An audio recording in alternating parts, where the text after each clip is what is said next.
7 वर्षाच्या सोहमची आंतरराष्ट्रीय भरारी. जिल्ह्यातील अंजनगाव सुर्जी तालुक्यातील विहीगाव येथील अवघ्या 7 वर्षाच्या सोहम मोहन नेसनेकरने योगा क्षेत्रात मोठी कामगिरी करत देशाचे नाव उज्ज्वल केले आहे. 4 वर्षाच्या वयापासून योगाचा सराव सुरू केलेल्या सोहमने 2025 मध्ये राष्ट्रीय स्पर्धेत सिल्वर मेडल पटकावले आणि त्यानंतर आंतरराष्ट्रीय स्तरावर झेप घेतली. व्हिएतनाम येथे झालेल्या इंटरनॅशनल योगा स्पर्धेत जपान, मलेशिया आणि यजमान देशाच्या स्पर्धकांना मागे टाकत सोहमने भारतासाठी सुवर्ण पदक जिंकले. त्याच्या या यशाची दखल घेत 27 मार्च 2026 रोजी उदयपूर येथे भव्य सोहळ्यात त्याला मानाचा भारतभूषण पुरस्कार प्रदान करण्यात आला. यापूर्वी प्रजासत्ताक दिनी महाराष्ट्राचे शिक्षण मंत्री दादाजी भुसे यांच्या हस्ते अमरावती येथेही सोहमचा सन्मान करण्यात आला होता. आतापर्यंत सोहमला 14 राज्य व राष्ट्रीय स्तरावरील पुरस्कार मिळाले.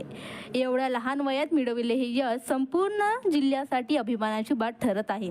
विहित गावच्या या चिमुकल्याने केवळ तालुक्याचेच नव्हे तर देशाचे नाव आंतरराष्ट्रीय स्तरावर उज्ज्वल केले असून स्थानिक लोकप्रतिनिधीसह महाराष्ट्र क्रीडा विभागाच्या अधिकाऱ्यांनी अशाच कौशल्य विकासात्मकतेकडे लक्ष केंद्रित करण्याची गरज आहे.